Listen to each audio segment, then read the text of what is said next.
In the Money Media YouTube channel, In the Money Media podcast, Harness Players podcast, not to be confused with Players podcast, which is for the flat guys.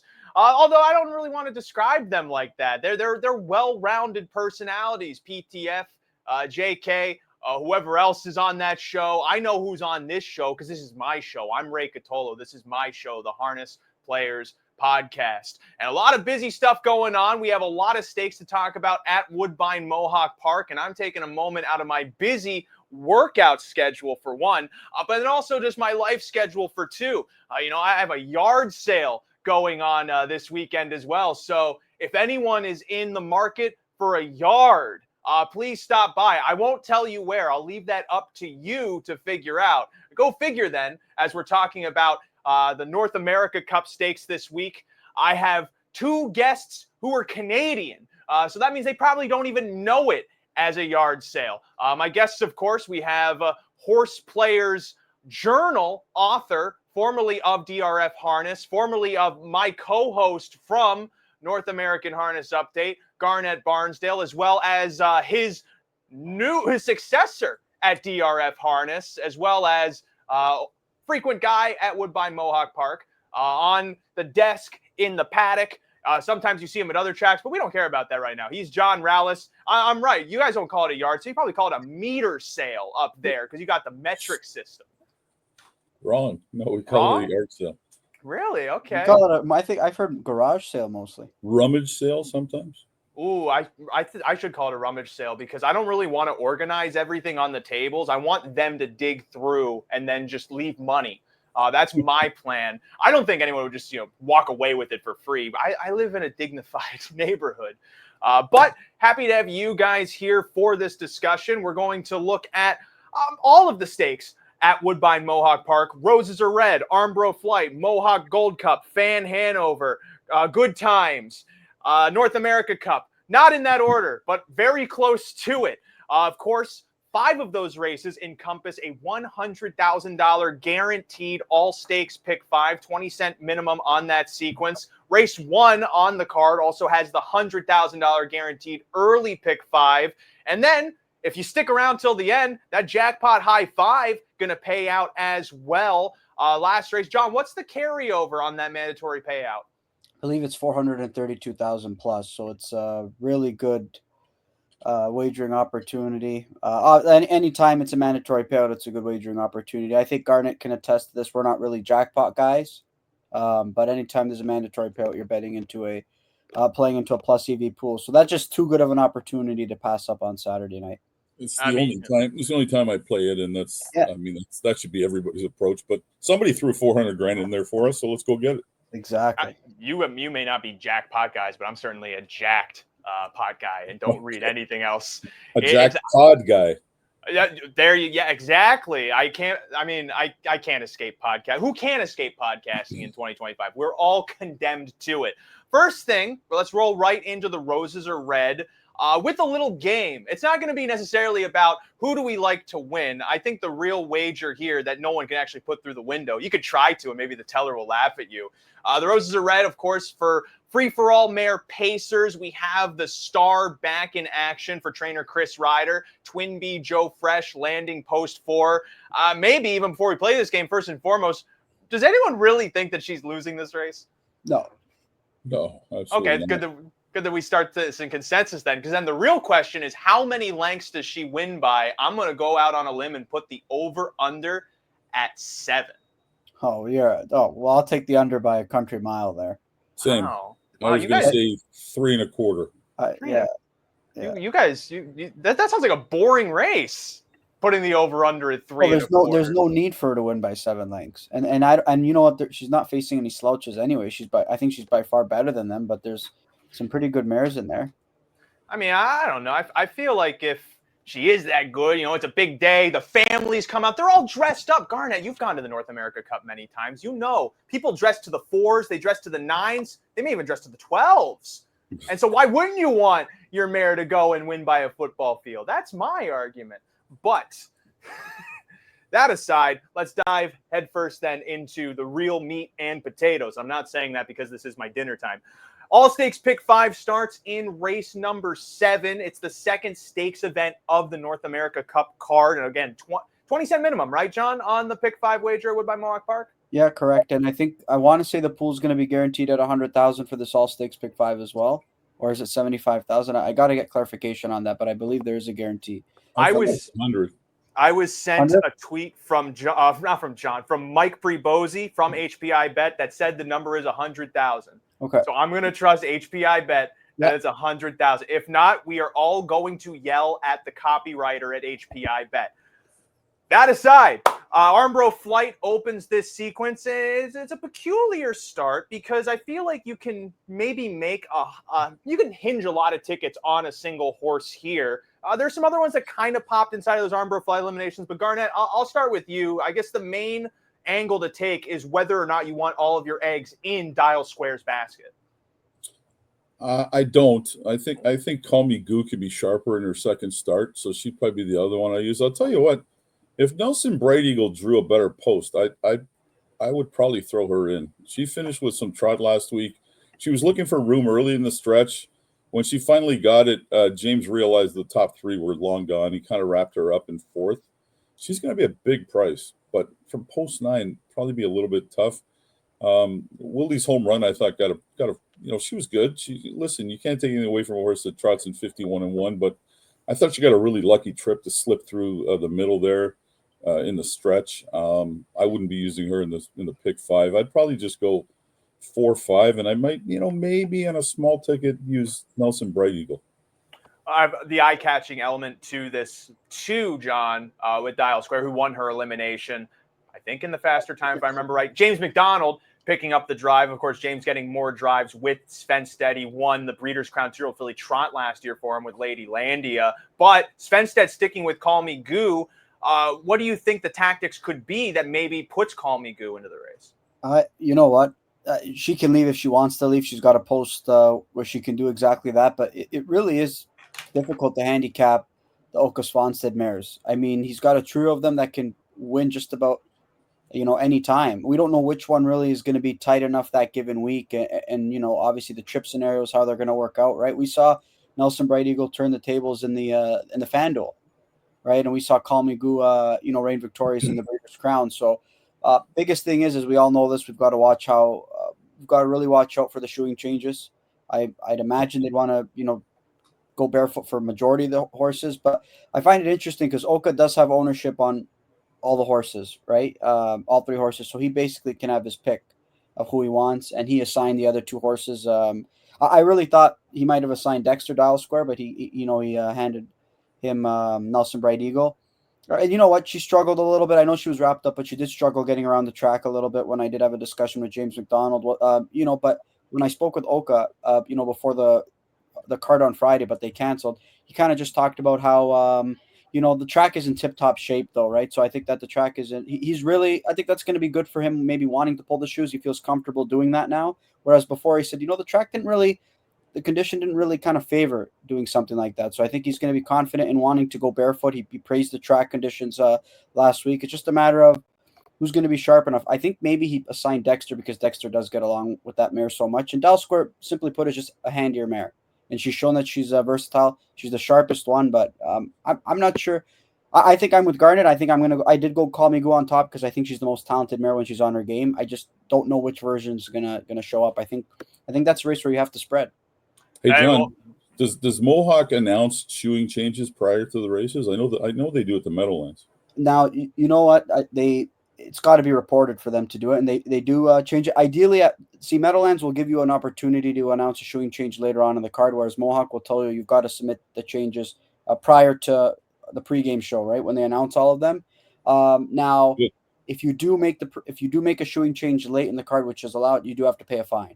Right, which I'm sure that these connections are more than happy to pay X amount of fine if they're making a shoeing change that they think is gonna be beneficial to their horse's success. Now, of course, that doesn't do us any good if we're betting the pick 5 though, and we find out after the first. Well, before the race starts or after the race. Good thing you've got a paddock interviewer. That's gonna be you. Who will likely try and get that information prior to the sequence. I mean, that's my job. You guys know I obviously I'm a big advocate for horse players as well. So I think it's important to try and generate that information and relay that to the public if you can. And I know that they'll be cutting to the paddock cam and you'll be inspecting each and every hoof just to confirm everything. Well, we'll be able to see just your journalistic integrity there. You mentioned it's a spread race for you potentially. If you're plotting a pick 5 ticket, how would you approach that opening leg, John? Yeah, I think that you don't want, I mean, you can, it really depends on what you're going to do in the other sequences, right? I think you can afford to spread if you're going to get cute and maybe in the other legs. I don't think there's a way where you don't have to exclude horses, from an opening leg if you think that you're going to go and be taking a shot somewhere else, right? I'm not sure how I'm going to approach this pick 5. Obviously, I'm going to have to try and map out a ticket, tonight. I don't have one written down, but I do think that if you do want to go a different direction or take a bit of a stand, you can spread here. I'm with Garnet though. I mean, as good as Willie's home run was, probably not one that I'm going to go to. I just think that, other mares are probably talented and deeper. While she did get a good trip, I just don't know what to make of Drawn Impression. I'm curious to hear Garnet's thoughts there because there was a program error on the Friday night. She was listed on Lasix, and on the Saturday card, she did get taken off Lasix. So I was under the impression, given the canceled card, how was the distribution of that gonna, fare on back-to-back days? And honestly, she should have won off that trip.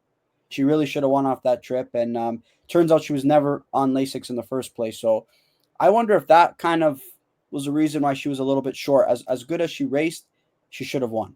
That's just the truth of the matter, in my opinion. I mean, I guess. I mean, but she's.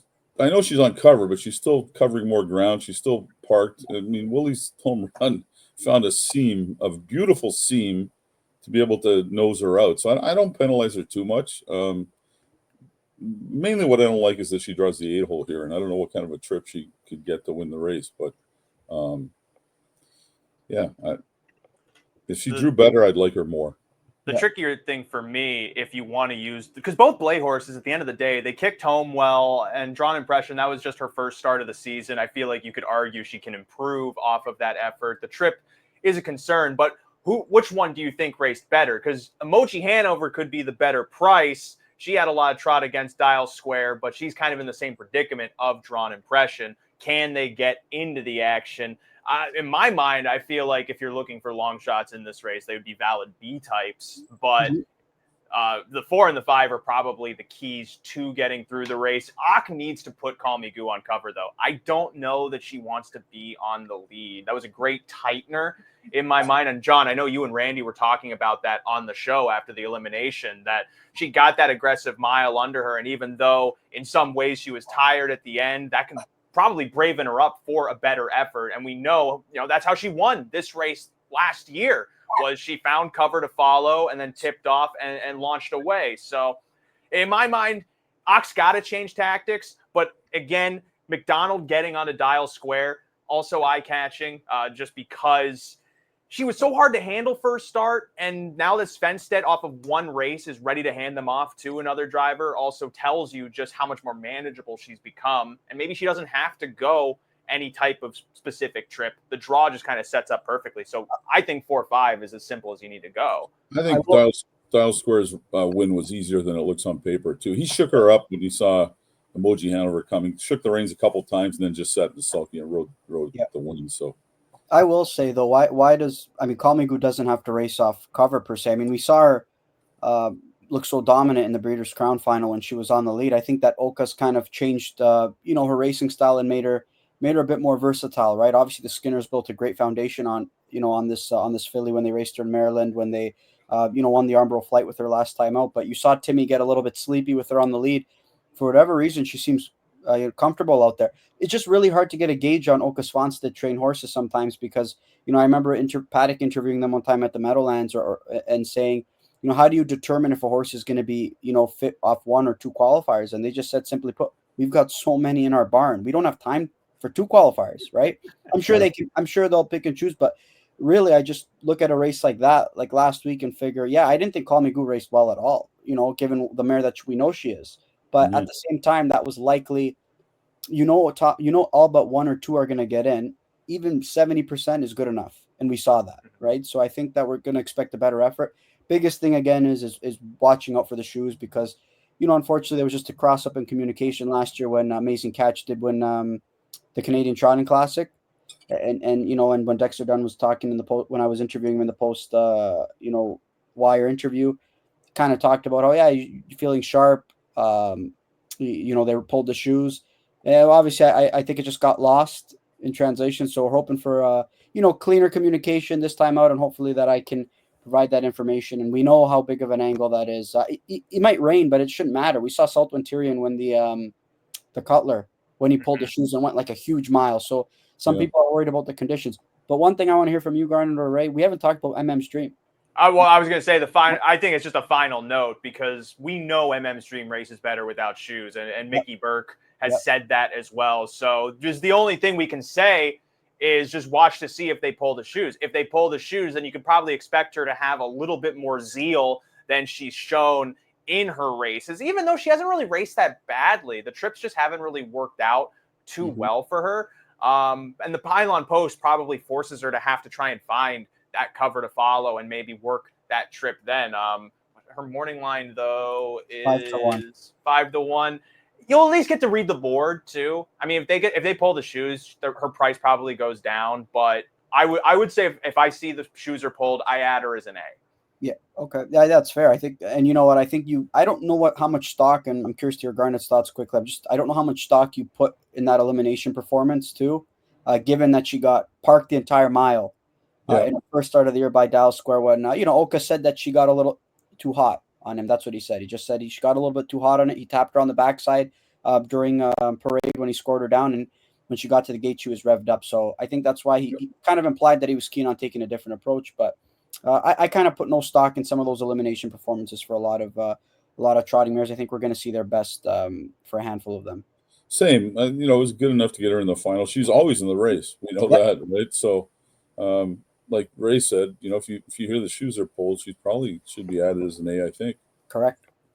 Next race in that pick 5 sequence, the Mohawk Gold Cup, Grade 3 invitational pace, $100,000 purse. I thought this was one of the trickier races to handicap.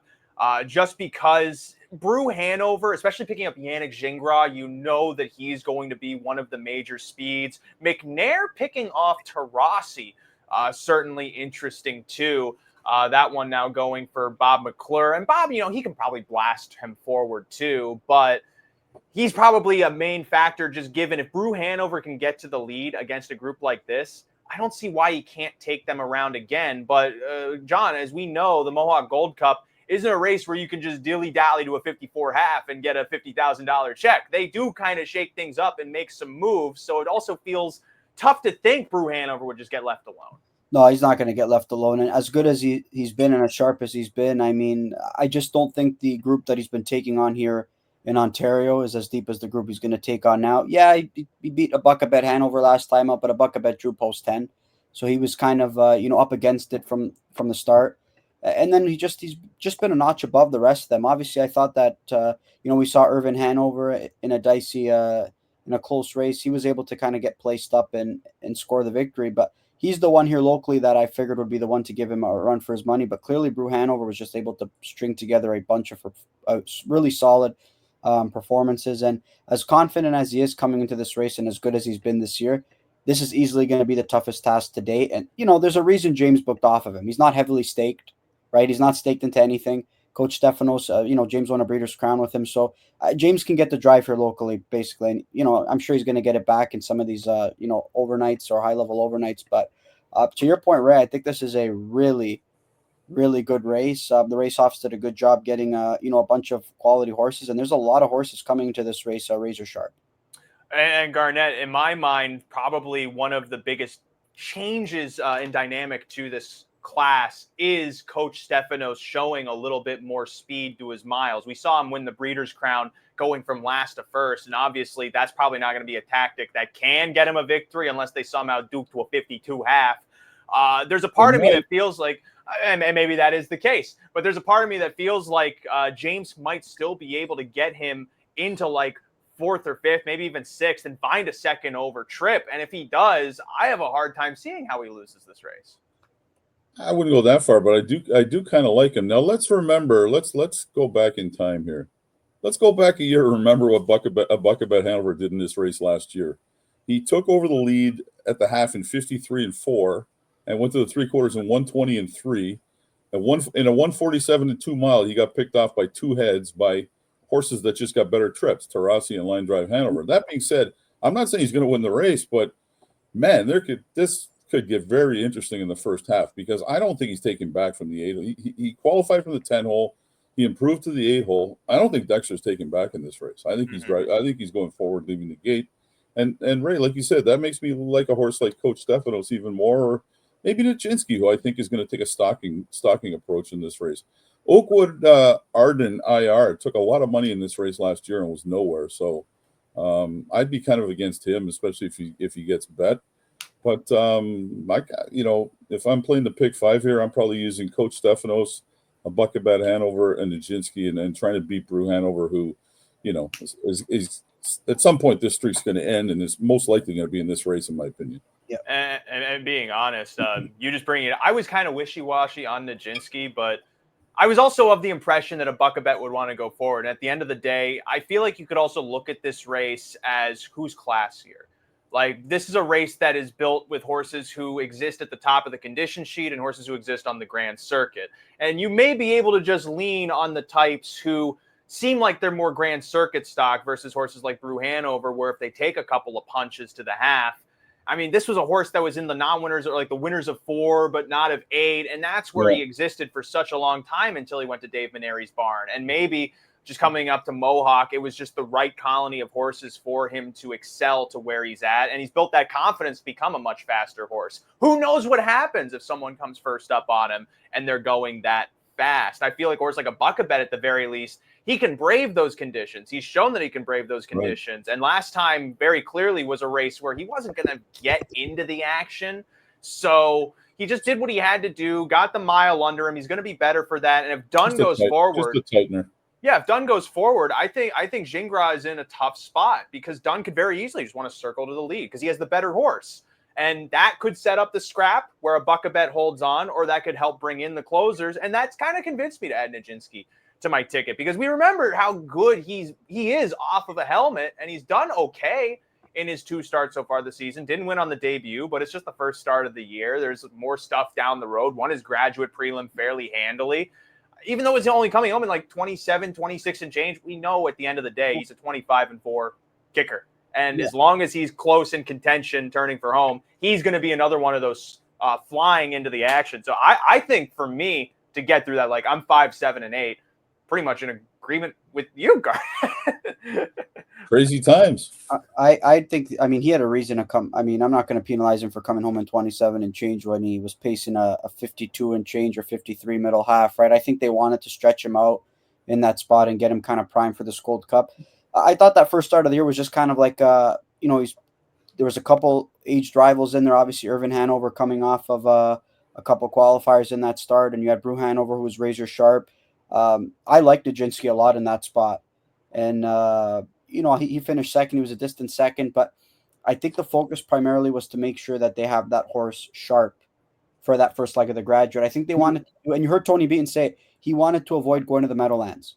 He said it in the interview after he won that graduate. Like, he wanted to avoid going to the Meadowlands to participate in this Gold Cup, right? So he won the first leg, didn't feel inclined to go to the second leg, and he'll be just fine the rest of the way. So he's got an opportunity here to race for 100,000. He's got a horse that he can keep here locally, and what he's hoping is going to be a big stakes night. You mentioned Oakwood Arden, though, Garnet.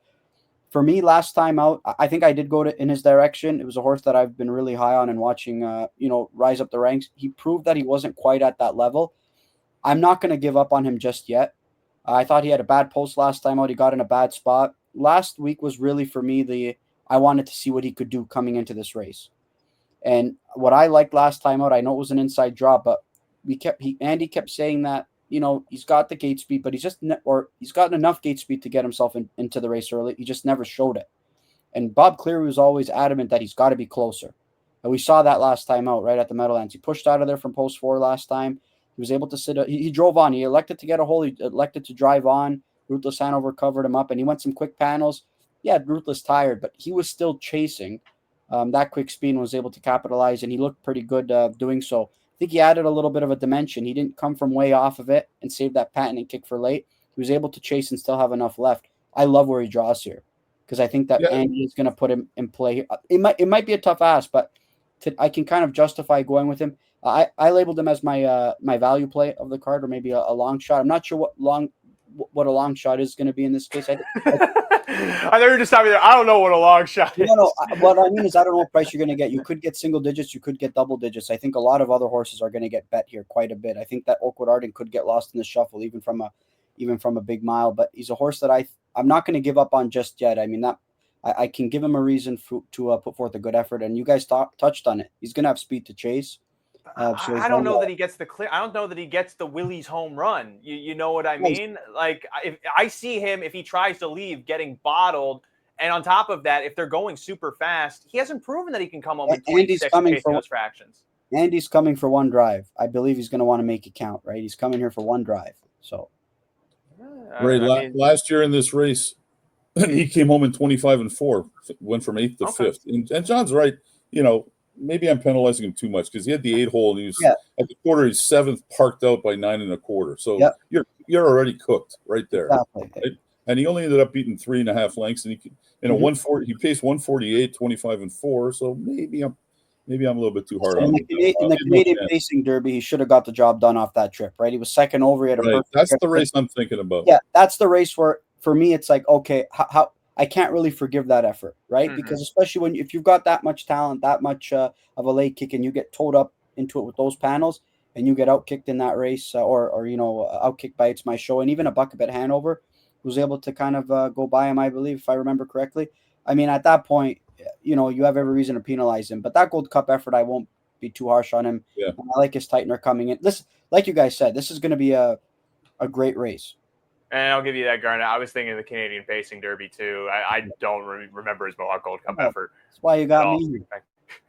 Race 9 is the third leg of the All-Stakes Pick 5, the Goodtimes Final. Not to be confused with the movie Good Time or the TV show Good Times. I think the horse might have actually, did the Baxes name him after the show? Would you know that, Barnsdale, if they did that? Not sure. Oh, okay. Well, we'll never know. But we do know that Emoticon Legacy, the colt by Emoticon Hanover, I think she's a multimillionaire mare, if I remember correctly, a Breeders' Crown winner in her own right. That much I remember. Kept to his task on debut last time to win in his elimination. And when you look down this page, he does seem like a clear standout. But, John, the thing that really caught my ear, and not my eye because I was listening to Wah, I wasn't looking at him.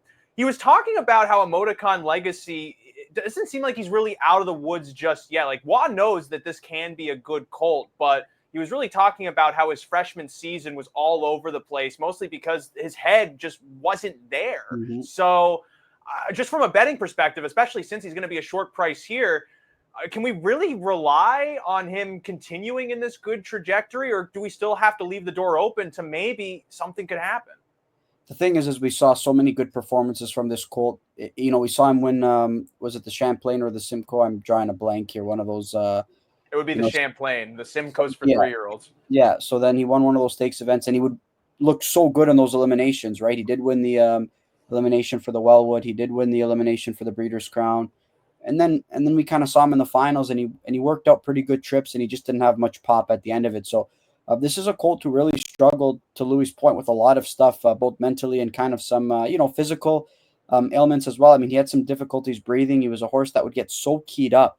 It's why, it's why, he tried to keep him as covered up as possible, for most of his trips. You saw that I think it was a sophomore debut. He did sit a 2-hole trip to a colt, and he was able to convert to a perfect trip. And he looked so good. At any time he was able to rip off cover, he was able to, trot home so well. But then obviously in the Wellwood, Louis, cut the mile with him, got a pretty favorable trip. He should have finished up a little bit better and had nothing to offer. So a horse who just got keyed up, had some breathing issues, and I think we saw that hinder him a little bit. Now, he did qualify a few times coming into his, that Good Times Elim. Got a chance to talk with Louis, and I said to Louis, is he as keyed up as he was last season? And he said, no, he was really pleased with him. He said on the front end he was, he was able to kind of rate him the way he wanted to, and he was really confident on him. You could see him asking a little bit when he did rip off, tear off cover in that Good Times elimination, but you could see when he got a few strides into him, he kind of wrapped him up. Garnet and I know that Luke Blais when it comes to these finals. He's going to have these horses in tip-top shape. This is a horse that I would love to play against him, but I just think that he lays over them on class, pedigree, and I love the post that he works with, especially the fact that we know he's got the versatility when he's right. Louis got a perfect post to just kind of look over and say, all right, I'm going to see what James wants to do. I'm going to see what maybe Tyler Borth wants to do, or Oka from the Tool. And I think he can really dictate this race if he wants to. So I'm going to side with him, but I do think he's susceptible if some of those corks come back. But I'm just going to, I feel like he can put it together and put forth a big effort. Garnet, he's certainly my A, but you were talking about watching all of the replays before we started recording this. I thought if you go back and watch those Good Times Limbs, there's really only two horses that stand out visually from those races. One of them's the 6, LMC Wagon Wheel, who just showed a massive late kick that you go down the page. He hasn't really shown of late, and so at the very least, he might be coming into this race in good form. You just have to wonder how Borth is going to get him into the race. The other one was Eugene the Genius, and now he gets Yannick Gingras off of that race where he dug in pretty well, even when he was passed by Emoticon Legacy to take second, where I at least think Gingras is going to have him in the right spot. And all depending on how things shake, I can trust that the horse will try to hold on to whatever he gets inside of that. But what I'm wondering is, did you see those same things, or did others kind of stand out to you beyond Emoticon Legacy? There's only one other that you didn't mention. I like Landing on Time. This horse is just he's a completely different colt in the Zeron barn this year, as we've seen his first 2 wins, and he didn't get the best trip, and he was flying late on Yale and Urso. I mean, he went off at 65 cents to the dollar, was driven probably more conservatively than he should have been, but he's another one that I would consider using. Emoticon Legacy to me is the A, and that would be my B. I mean, I could see using Eugene the Genius but I don't love post 9, but Yannick will have him rolling early. And Emoticon Legacy's mom, when she won the Breeders' Crown, Ray, I cashed a 20-cent pick 6 at Pocono with 35 to 1 shot Lily Stride involved in that ticket. Oh, well, that tells me that she's multiple Breeders' Crown. It tells you nothing. It's just no, it does, because I was trying to remember which Breeders' Crown she won. The only one I remember was when I was at Harrah's Hoosier Park and Danny Dubé won that mare Trot in that 4-horse field. Okay, no, she was trapped in third in the stretch, and she got out just at the end and vaulted past them, and then. Well, wait, no. If it was Lily Stride, then Lily Stride won that Breeders' Crown. Lily Stride won the 3-0 Filly Trot at Pocono. 3 or 2 maybe even, but yeah, she won at 35 to 1. So I made the ticket pay pretty well. Something like that. I don't really know there's much else to discuss about that Good Times. Really, everything just comes down to Emoticon Legacy keeping himself together. Really, the main talking point of the next race, the Fan Hanover. I will say quickly, though. Of course. Say it quickly. Landing on Time is going to drop post 6, though. There's a scratch of PL Spencer. Yes. I forgot to mention that's going to help. And LMC Wagon Wheel, let's not give up on him. He raced super, I thought. So yeah, for me, the 6 and 9 are B's inside of that race. The Fan Hanover, Garnet and I were talking about this before we started recording. I think this is a race that's purely up to the cojones on 2 guys, James McDonald and Dexter Dunn. They are driving equally talented fillies. James has Chantilly, even money on the morning line. Dex has Breeders' Crown winner Miki and Minnie. Interestingly, 6-5 on the morning line. So I don't know how much the hometown favoritism is going to bleed towards Chantilly, because you can argue Miki and Minnie has the resume to warrant favoritism inside of this race. But so I already kind of talked to Garnet about this. John, I'm going to kind of talk to you about this. There's a part of me that feels like if James is aggressive with Chantilly, pushes her forward to get the lead. I mean, Miki and Minnie has the speed to go forward too, but if James can put the ball in his court, there's a potential that Chantilly can't have that tactical advantage, because at the end of the day, Miki and Minnie is fastest off of the helmet. If she has to grind first over, she can keep going, but she can maybe only go in 26, 27. And if Chantilly can just, you're in disagreement with me on this, so this is already interesting. If Chantilly can be on the lead and Dex has to find that path with Miki and Minnie, maybe that's how it goes. But at the end of the day, it really does feel like a coin flip. We've never seen Chantilly get looked in the eye. We've seen her look. That's exactly what Garnet said. That was my exact conversation.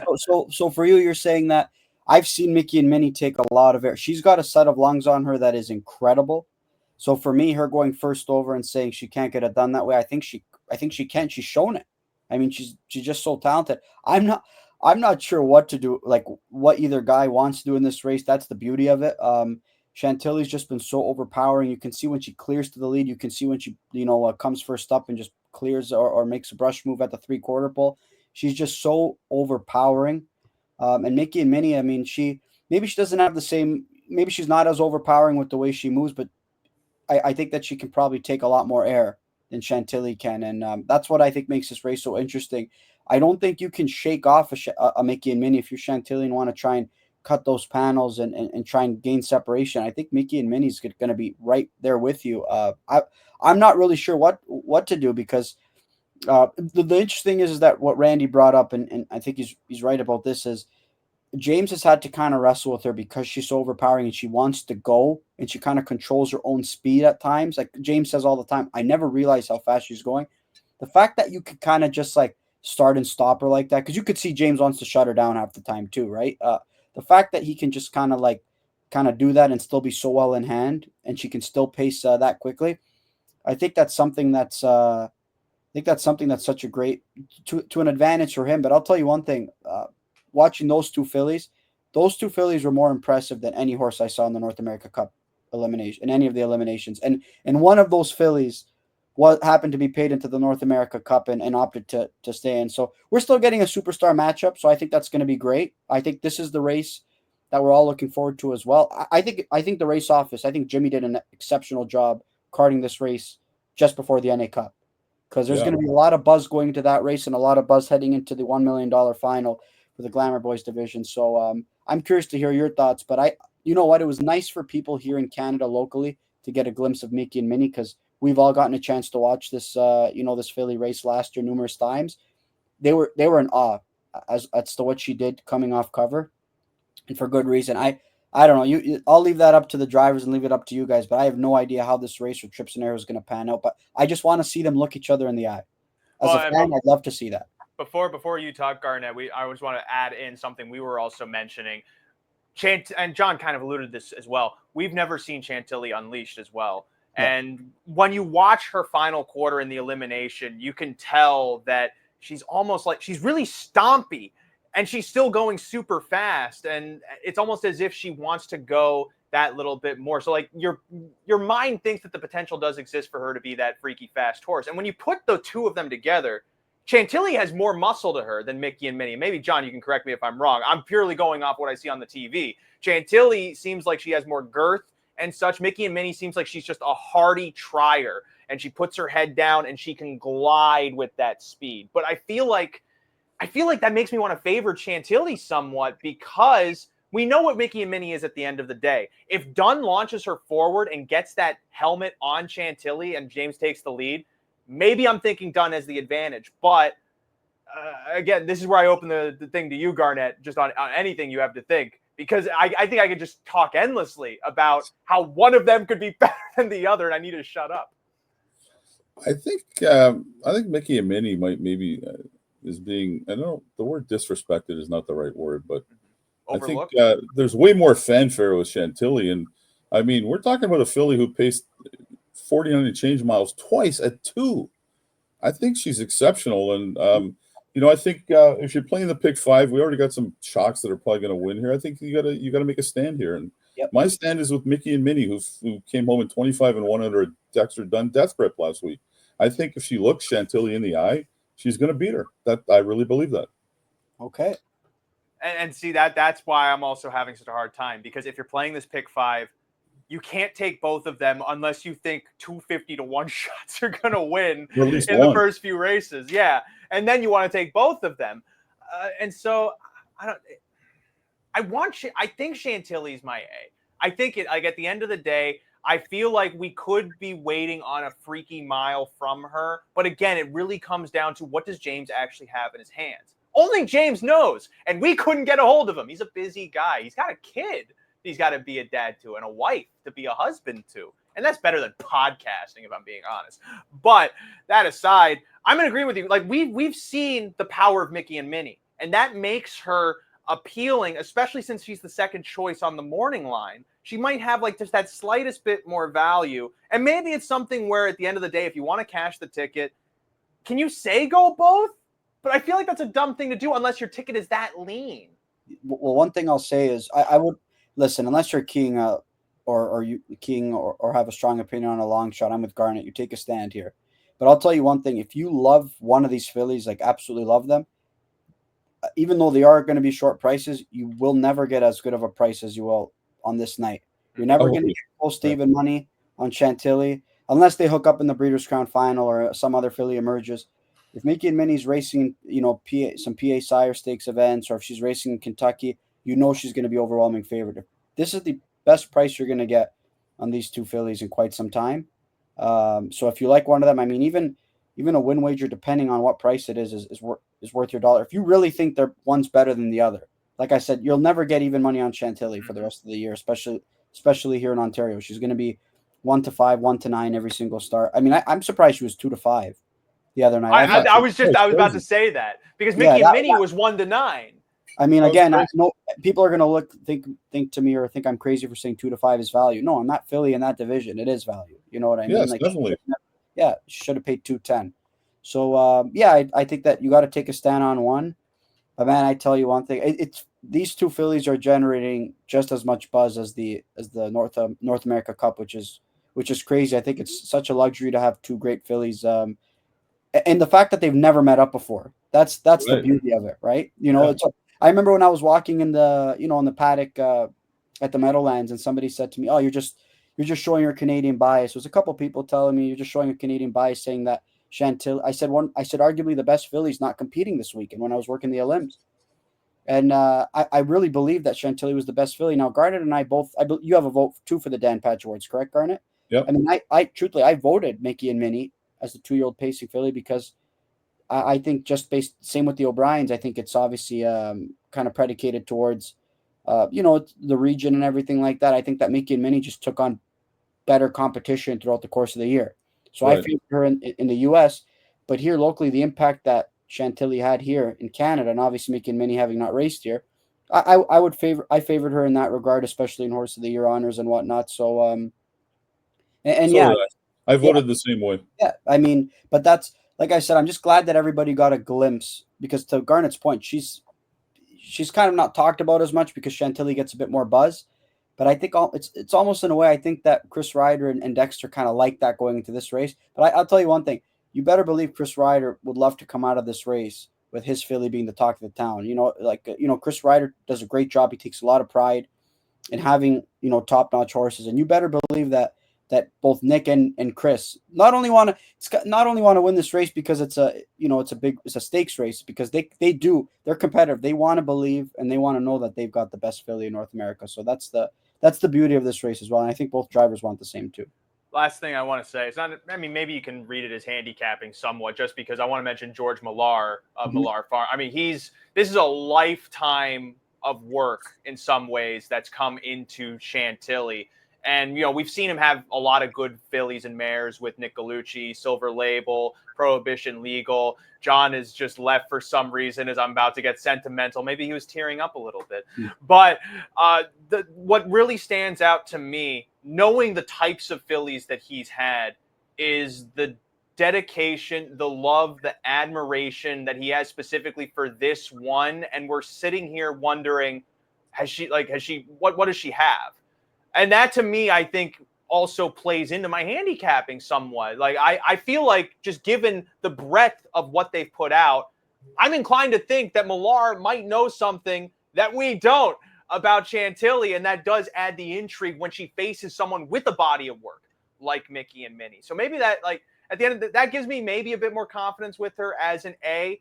But to John's point, Chris Ryder, probably one of the best trainers to send any pacing filly to. Yeah. In the history of the sport. Probably the best, I would say. Absolutely. And so I think that's also an interesting element to this too, that, she went into the Fan Hanover because it's weaker than going against the boys, but they had to know they were still going to go against Miki and Minnie. You know what I mean? And so there's also, there's that element at play too. I feel like that it muddies the waters a bit if you want to go the Miki and Minnie route, but I'll leave it at that. Let's talk about the marquee which I was hoping to talk about at 20 minutes into this. But when I get guys like John who have just a whole encyclopedia of information from just 1 week of racing, we're going to kind of dive into the real deep waters of this stuff. But let's really do that here with the North America Cup. First and foremost, Blueprint's the favorite. He's the morning line favorite at 7-5. He was the favorite going into this race, just by merit of being the Breeders' Crown winner. He's the horse that everyone was really looking forward to as a 3-year-old. But first, let's nip this in the butt. He had a lot more at the end of the mile. I think people are, if they have any qualm with how he finished, they're reading too much into the rally of Prince Hal Hanover. Not to go against, because that horse raced super, but Ronnie very clearly, if you watch, was trying to measure it and just was not expecting that amount of momentum. And I don't think, John, you have to say anything. Your nods say enough to this. So that's nipped in the butt. But I was saying this to Garnet too before we recorded it. I should really record before we record, because that could be a show in and of itself. That's an idea I'm going to send to PTF.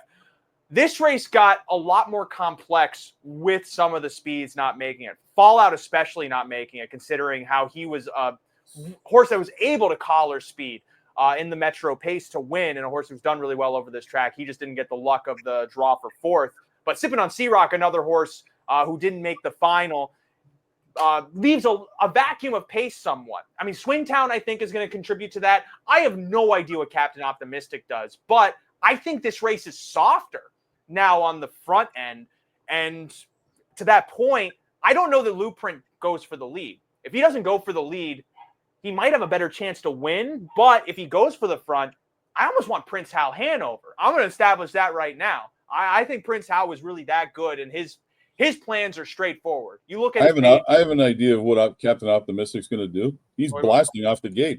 No question from the best post. Go look at the lines from the Metro. He was leading. He led every call in the elimination and the final.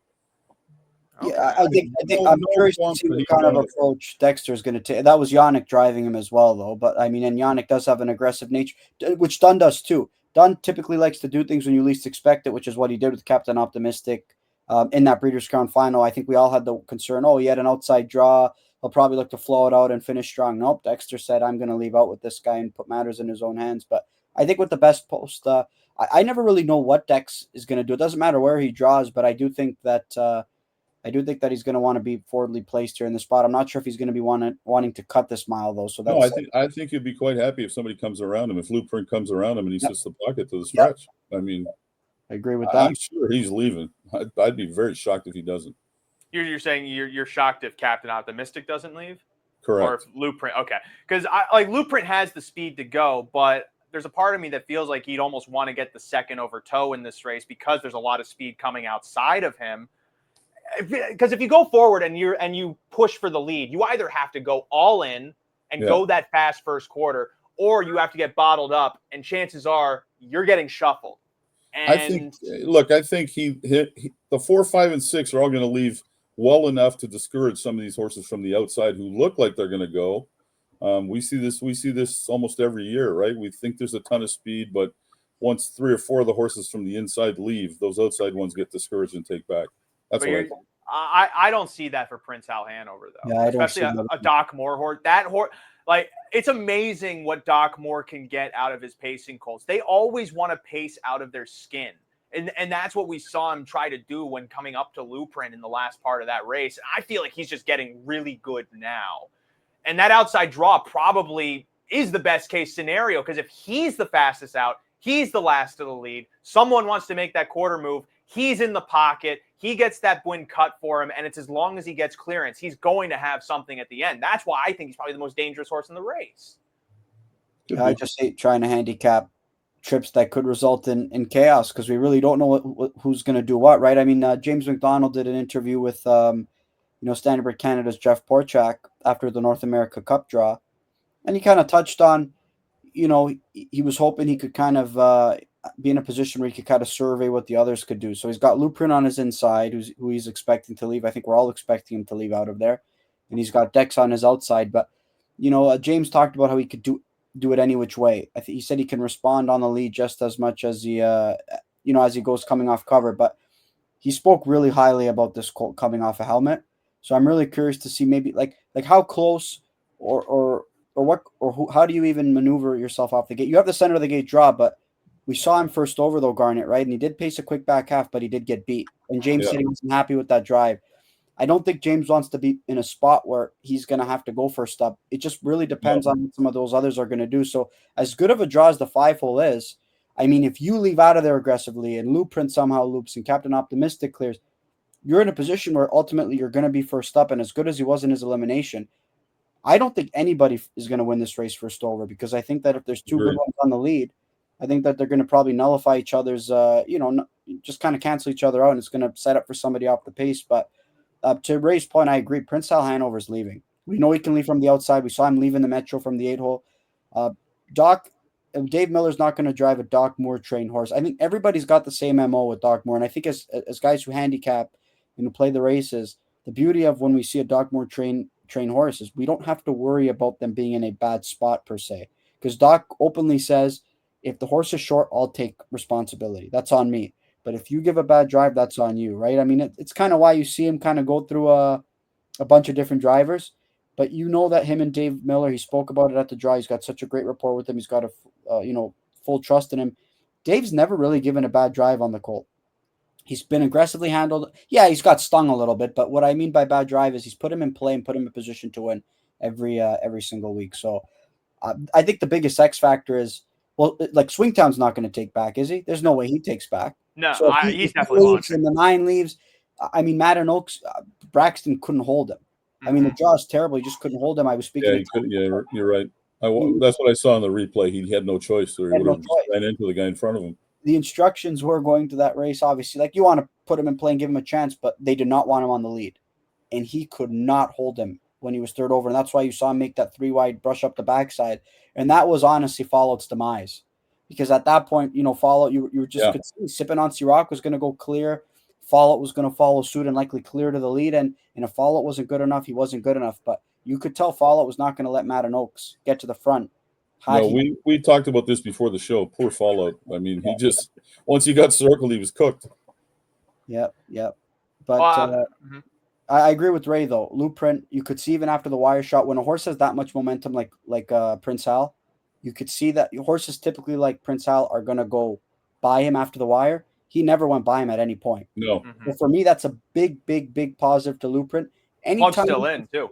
Anytime you can save a little bit for a big final, you don't have to win every race by X amount of lengths. And you heard James talk about that as well, when he was interviewed by Jeff Borchak. They're, referencing Dexter Dunn's drive on Miki and Minnie about how smart guys like that are, how they kind of keep them sharp and they're going to have more left in the tank for a final. Blueprint, best of both worlds. He got the job done, and he left a little bit, in the tank as well for next week. And listen, it's all systems go. I know. I don't know if you've heard the chatter though, Garnet. I've heard the chatter of, obviously people don't trust Ronnie Wren in a big spot. He won the Breeders' Crown from Post 9.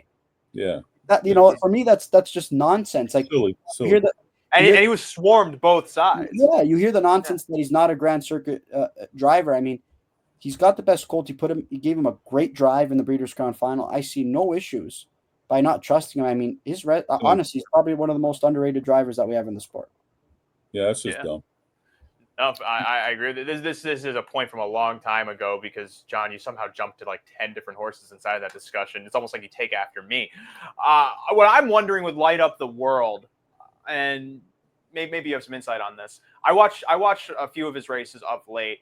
Is it James that gets him to lug in when he hits full speed, or does the horse do that? Because I feel like that's probably his biggest liability is when he hits full speed, he can't stay straight. And I don't know. Yeah, I don't know in a race like this if he's the type of closer that you'd want even off of a helmet, because you saw him when he lost to Bourbon County. He was even still lugging in coming to the finish. He was, but he looked straight when he was pacing home in that North America Cup of them. I think he wasn't straight. James had to correct him, and then once he was over the top, he veered in still. Not sure if it was maybe by nature of him just going so fast at times. He's still a little green, right? I mean, he doesn't have that many starts under his belt. That's one thing that I think we've got to take into account. This is kind of a colt who I think Garnet can attest to this too. It's not like we're really surprised by what we've seen, because he kind of showed in his first 2 starts, and then he took that bad step in the Dreammaker final, and then he got shut down the rest of the year. I remember watching the race with Tony right outside, and I said, "Has he ever done that before?" And he said, the odd time training, but never when he's on the, in a race or when I've got him on the big track. So you could tell he was a little bit concerned, and we never saw him race again. So he's still a little bit, obviously still a little bit green, still learning. And yeah, maybe the steering can be a bit of an issue, but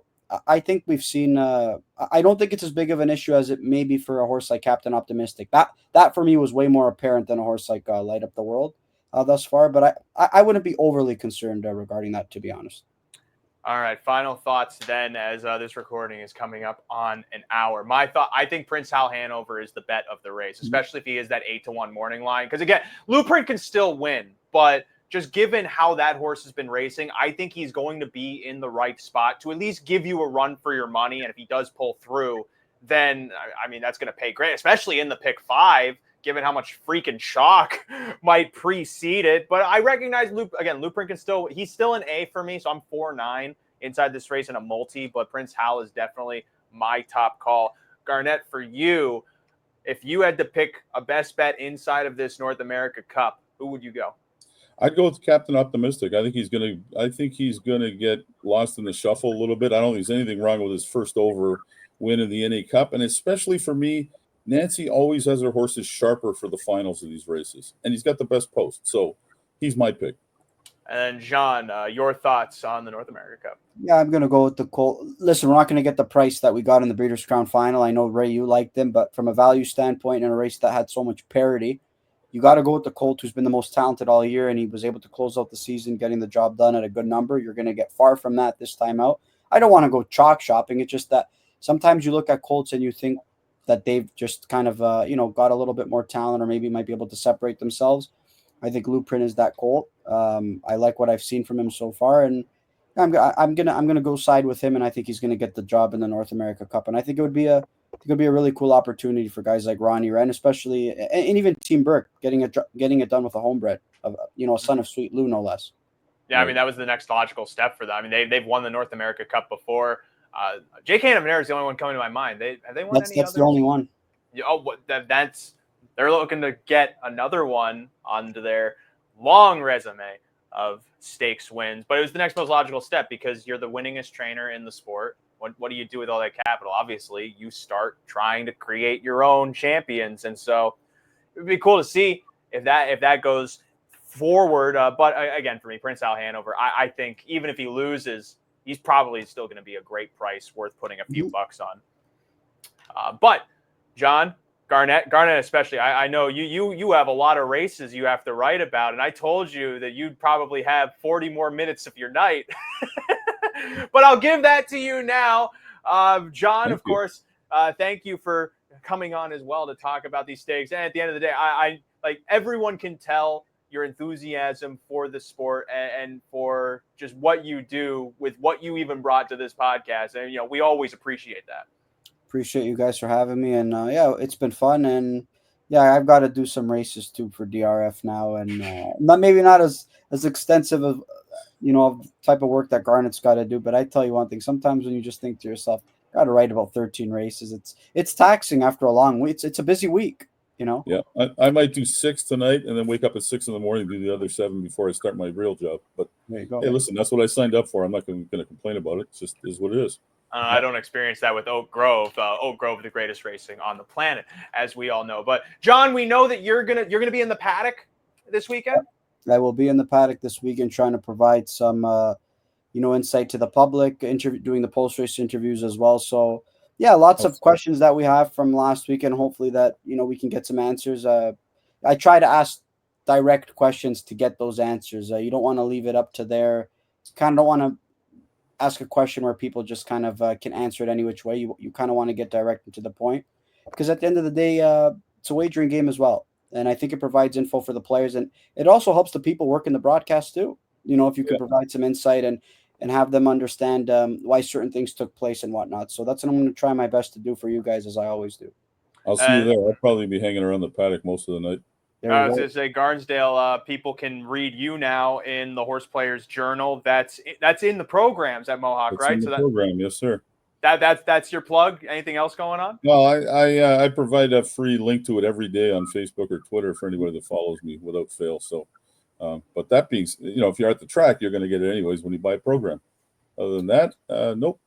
Anyone ever buy you a drink or something after a nice winner you've given out, Garnet, or you've gotten any? You know what? It happened a couple times when I was doing DRF.